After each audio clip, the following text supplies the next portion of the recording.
जैसे ही कलकत्ता एक्सप्रेस श्यामपुर में रुकी, एक लड़की जिसका चेहरा पूरी तरह ढका हुआ था, वो ट्रेन की जनरल बोगी की भीड़ की परवाह किए बिना ट्रेन में भागते हुए प्रवेश कर जाती है। अंदर इतनी भीड़ थी कि ऐसा लग रहा था कि वो कोई शरणार्थी कैंप हो। ट्रेन में तिल रहने की भी जगह नहीं थी। उस लड़की ने इधर उधर देखा और फिर ट्रेन के शौचालय में जा घुसी और उसने शौचालय का दरवाजा बंद कर लिया। बस यहाँ से निकल जाऊँ, मैं किसी तरह यहाँ से निकल जाऊँ। वो बहुत ही छोटा स्टेशन था, इसलिए ट्रेन वहाँ 1 मिनट के लिए ही रुकी। थोड़ी देर बाद ट्रेन ने अपनी रफ्तार पकड़ ली। जैसे जैसे ट्रेन अपनी रफ्तार पकड़ रही थी, वो लड़की जिसका नाम चंदा था, उसकी सांसों की रफ्तार भी धीमी हो रही थी और वो मन ही मन एक उत्सव मना रही थी। उत्सव आजादी का, उत्सव स्वतंत्रता का। मैं मुक्त हो गई मैं उस नरक से। चंदा एक बहुत ही गरीब घर की लड़की थी। उसके पिता बचपन में ही गुजर गए थे। उसकी माँ दिहाड़ी मजदूरी का काम किया करती थी। कभी वो मकान का काम करती, तो कभी पुल का, तो कभी सुरंग बनाने का। चंदा की माँ अक्सर बीमार भी रहा करती, इसलिए उनके घर का चूल्हा कभी जलता तो कभी नहीं जलता। बहुत ही मुश्किल से उसकी कमाई से घर का गुजारा चलता था। जब चंदा 10 साल की हुई तो एक दिन उसने अपनी माँ से कहा, माँ, मैं भी तुम्हारे साथ काम करने जाना चाहती हूँ। दोनों मिलकर काम करेंगे तो ज्यादा पैसे आएंगे, इससे तेरी दवाई भी आ सकेगी और 2 टाइम की रोटी भी। माँ के लाख मना करने के बावजूद वो काम पर जाने लगी। जल्द ही चंदा अपने काम में एक्सपर्ट हो गई। सुरंग बनाने का काम उसे बहुत अच्छा लगता था, क्योंकि उसमें ज्यादा दिहाड़ी मिलती थी। हालांकि उसमें खतरा भी होता था। बहरहाल समय अपनी गति से बीत रहा था। चंदा अब 18 साल की हो गई थी और जैसा कि होता है, बेटी की बढ़ती उम्र माँ बाप के लिए एक नई जिम्मेदारी को जन्म देती है। चंदा की माँ यशोदा उसकी जल्द से जल्द शादी करना चाहती थी, क्योंकि उसका स्वास्थ्य अब बिल्कुल भी ठीक नहीं रहता था। अब तो वो सारा समय घर पर ही रहती। ये ले माँ, दवा पी ले। दवा नहीं पिएगी तो ठीक कैसे होगी? दवा तो सालों से खा रही हो बेटी। अब मैं ठीक होने से रही। बस अब यही चाहती हूँ कि आंखें मूंदने के पहले तेरी शादी देख लूं।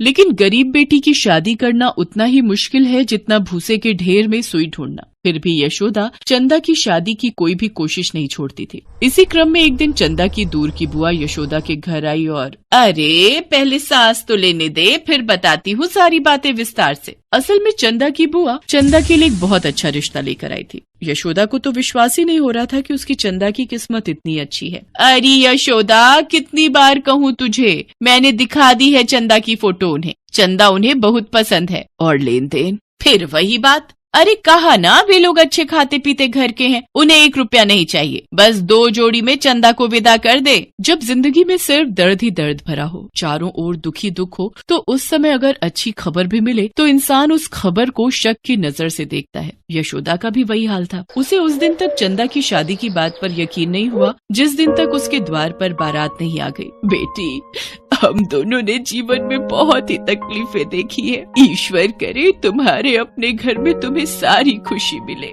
इतनी खुशी मिले कि तुम अब तक की सारी तकलीफें भूल जाओ। अपनी माँ से ढेर सारा आशीर्वाद लेकर चंदा अपने पति मोहन के घर श्यामपुर आ गई। मोहन के पिता का देहांत कुछ साल पहले हो गया था। मोहन की माँ शीला देवी बहुत ही कड़क मिजाज औरत थी। जैसे ही चंदा ने इस घर में प्रवेश किया तो उसने साफ साफ चंदा से कह दिया कि चंदा, ये जो घर है ना, यहाँ के कोने कोने में मेरी हुकूमत चलती है। मेरी मर्जी के बिना यहाँ एक पत्ता भी नहीं हिलता। और घर ही नहीं, पूरे श्यामपुर में शीला देवी यानी मेरा राज चलता है। इसलिए कभी भी भूल से भी अपनी मर्जी यहाँ चलाने की कोशिश मत करना। जो चीजें यहाँ होंगी उसे आंख मूंद कर स्वीकार कर लेना, और अगर स्वीकार नहीं किया तो तुम्हारी जिंदगी नरक बना दूंगी। अपनी सास की बातों को सुनकर चंदा का सिर घूमने लगा। उसे अपनी सास, जो कुछ दिनों पहले दुनिया की सबसे भली औरत लगती थी, वो एकदम से विलन की तरह लगने लगी थी। शादी के पहले जब शीला देवी चंदा को देखने उसके घर गई थी और चंदा ने उसके पाँव छुए थे तो,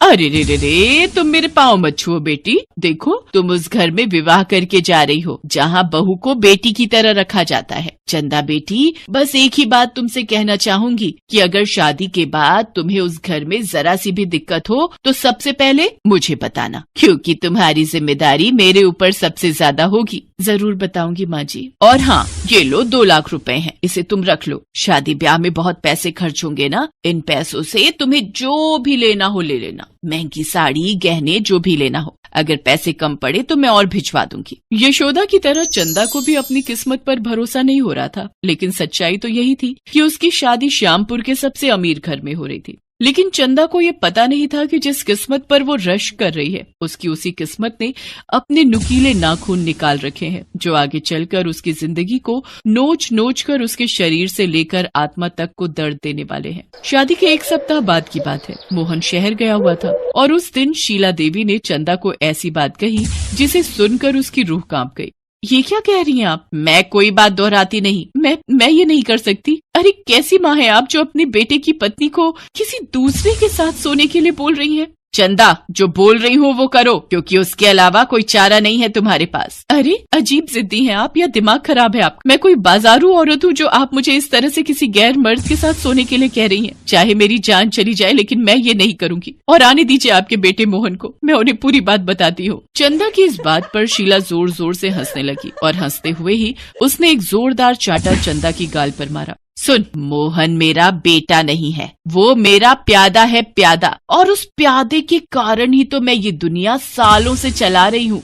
शीला देवी एक बदमाश औरत थी। श्यामपुर में उसका काफी दबदबा था। वो लड़कियों का व्यापार किया करती थी, लेकिन उसके व्यापार का तरीका बहुत ही अलग था। उसका प्यादा मोहन पहले लड़की से शादी करता और फिर उसे यहाँ ले आता, और उसके बाद शुरू होता उस लड़की के शोषण का सिलसिला। अब तक सैकड़ों लड़कियों का जीवन शीला देवी ने नरक की तरह बना दिया था, और जिसने भी इस नरक से निकलने की कोशिश की, राजवंश, सोहन, तुम लोगों के रहते हुए इस लड़की ने भागने की हिम्मत की, इसे भी वही सजा दो जो अब तक हमसे गद्दारी करने वाले को दी गई है। शीला के ऑर्डर पर उस लड़की के शरीर में पत्थर बांधकर उसे कुएं में डाल दिया जाता था। डूबने से उसकी मौत हो जाती है। शीला ने इस तरीके से कई लड़कियों को अपने गुंडों की मदद से ठिकाने लगाया था। चंदा उनके लिए नया शिकार थी। उसका भी शोषण शुरू हो गया। पत्नी के रूप में यहाँ आई चंदा पांचाली बन गई थी। वो हर दिन घुट रही थी, हर दिन मर रही थी, लेकिन शांति से सब सह रही थी। लेकिन एक दिन उसकी भी बर्दाश्त की सीमा टूट गई और वो वहाँ से भाग निकली। और इसका पता तब लगा जब एक ग्राहक चंदा के कमरे में गया।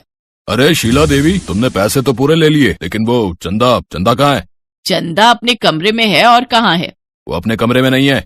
ये सुनकर चंदा देवी के कान खड़े हो गए। वो भागकर चंदा के कमरे में गई तो वो नदारत थी। अरे मुफ्त खोरो, कहाँ मर गए तुम सब के सब? वो चंदा भाग गई। चंदा भाग गई? लेकिन कैसे? उस गुंडे की बात सुनकर चंदा देवी ने एक जोरदार तमाचा उसे मारा और कहा, 1 घंटे के अंदर अगर वो लड़की मेरी आंखों के सामने नहीं आई तो तुझे ऊपर भेज दूंगी। चंदा की तलाश शुरू हो गई, लेकिन चंदा तो वहाँ से बहुत दूर जा चुकी थी। चंदा पूरे 3 साल उन राक्षसों के पास रही और इन 3 सालों में उसने सबकी नजर से बचाकर अपने कमरे से होकर बाहर निकलने के लिए एक सुरंग बनाया। और उसने इस काम को इतनी सफाई से किया कि किसी को कानो कान खबर नहीं हुई। और जब शीला देवी और उसके गुंडों को उस सुरंग का पता लगा तो अरे बाप रे बाप, वो लड़की तो बहुत ही शातिर निकली। हमें लगता था वो बहुत शरीफ है, लेकिन उसने तो। शीला देवी बहुत टेंशन में थी। उसे अब अपने काम को आगे बढ़ाने के लिए नई लड़की चाहिए थी। दूसरा, उसे इस बात का भी डर था कि कहीं चंदा पुलिस को उसका राज न बता दे। लेकिन उधर चंदा ने शीला देवी के पूरे गिरोह को खत्म करने के लिए अलग ही प्लानिंग की थी। उसने वहाँ से भागने के पहले रसोई घर जाकर रसोई घर के गैस की पाइप को काट दिया था, जिससे गैस धीरे धीरे करके निकल रही थी। और इस रोज जब शीला देवी के कहने पर उनका रसोईया खाना बनाने गया और उसने गैस ऑन किया तो एक भयानक विस्फोट हो गया। शीला देवी के मकान सहित उसकी पूरी गंदी दुनिया उसमें जलकर खाक हो गई।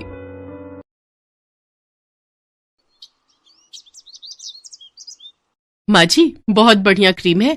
आप एक बार लगाओगी तो आपके चेहरे की सारी झुर्रियां कुछ ही दिनों में गायब हो जाएंगी। अच्छा, फिर तो एक नहीं 2 क्रीम दे दे। वैसे कितने पैसे हुए? माँ जी, मात्र 315 रुपए। ये दोनों एंटी एजिंग क्रीम है। अच्छा रुको, मैं देती हूँ। अरे मेरे बटुए में सिर्फ 300 रुपए ही हैं। अब क्या करूं? मेरा घर बस थोड़ी दूर ही है। मैं फिर क्रीम बाद में ले जाऊंगी। अभी तुम मुझे बाकी का सामान दे दो। 1 सेकेंड, ये लो 15 रुपए। पर बेटी, मैं तो तुम्हें जानती भी नहीं हूँ और तुम मुझे बिना जाने पैसे दे रही हो। अभी जान लीजिए आंटी जी, वैसे मेरा नाम स्वीटी है। टेंशन मत लीजिए। वो तो मैं आपको देख रही थी कि आपको क्रीम पसंद आई है, इसलिए सिर्फ 15 रुपए की तो बात है। आप मुझे बाद में दे दीजिएगा। जीती रहो बेटी।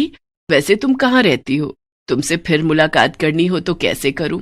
तुम्हारे पैसे भी तो देने हैं। रुकिए आंटी जी, मैं आपको अपना फोन नंबर देती हूँ। आप मुझे फोन पर अपना घर का एड्रेस दे दीजिएगा, मैं आ जाऊंगी। इसी बहाने आपसे मिलना भी हो जाएगा। हाँ, ये ठीक रहेगा। लिख लो तुम मेरा नंबर। सुमित्रा पास में ही एक मोहल्ले में अपने बेटा और बहू वर्षा के साथ रहती है। सुमित्रा की बहू वर्षा एक गरीब घर से आई है, इसलिए सुमित्रा अपनी बहू वर्षा को पसंद नहीं करती। वो अपने बेटे की दूसरी शादी करना चाहती है, इसलिए वो एक अमीर घर की लड़की ढूंढ रही है। वर्षा ने तलाक देने से मना कर दिया। वो बहुत ही सीधी सादी है और गरीब परिवार की है। इस कारण उसने अपने सास को कह दिया कि अगर वो दूसरी शादी करना चाहती है तो कर सकती है। उसे तो बस अपने पति के घर में रहना है, चाहे जैसे मर्जी रहे। उसकी मजबूरी है कि वो उस घर को छोड़कर नहीं जा सकती। इस घर के सिवा वो आखिर कहाँ जाएगी। इसी मजबूरी में वो अपने दिन काट रही है। वर्षा, ओ वर्षा, मेरी मेहमान आने ही वाली होगी। जल्दी से गरम गरम पनीर और आलू के पकौड़े तैयार कर। माँ जी, कौन आने वाला है? फोन तो किसी का नहीं आया।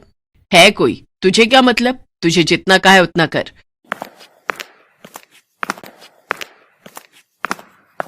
रवि बेटा, थोड़ा देर से ऑफिस चले जाना, मुझे तुम्हें किसी से मिलवाना है। मुझे पता है माँ, तुम फिर से शुरू हो रही हो। कोई ना कोई लड़की ही होगी। मैंने तुम्हें कितनी बार मना करा है कि मुझे दूसरी शादी नहीं करनी है। तू पहले ही अशुभ बातें निकाल दे अपने मुंह से। अगर तूने दूसरी शादी के लिए मना किया ना तो मैं अपनी जान दे दूंगी। तू अपनी माँ को चाहता है या नहीं? अभी सुमित्रा बात कर ही रही थी कि तभी स्वीटी आ जाती है। नमस्ते आंटी जी, कैसे हैं आप? अरे आओ आओ बेटी, घर ढूंढने में कोई परेशानी तो नहीं हुई ना? नहीं नहीं आंटी जी, मैंने अपनी गाड़ी बाहर गेट के पास ही पार्क की है, तो कोई परेशानी तो नहीं है ना? अरे नहीं नहीं, परेशानी की क्या बात है। आओ बैठो। रवि बेटा, ये स्वीटी है, बहुत ही प्यारी बच्ची है। सुमित्रा स्वीटी के साथ बहुत मीठी मीठी बातें करती है। ऐसे ही अक्सर सुमित्रा स्वीटी को घर बुला लिया करती थी या फिर रवि के साथ उसके घर मिलकर आ जाती थी। रवि मजबूर था। अगर वो इन सब के लिए मना करता तो सुमित्रा अपने आप को कुछ कर लेती।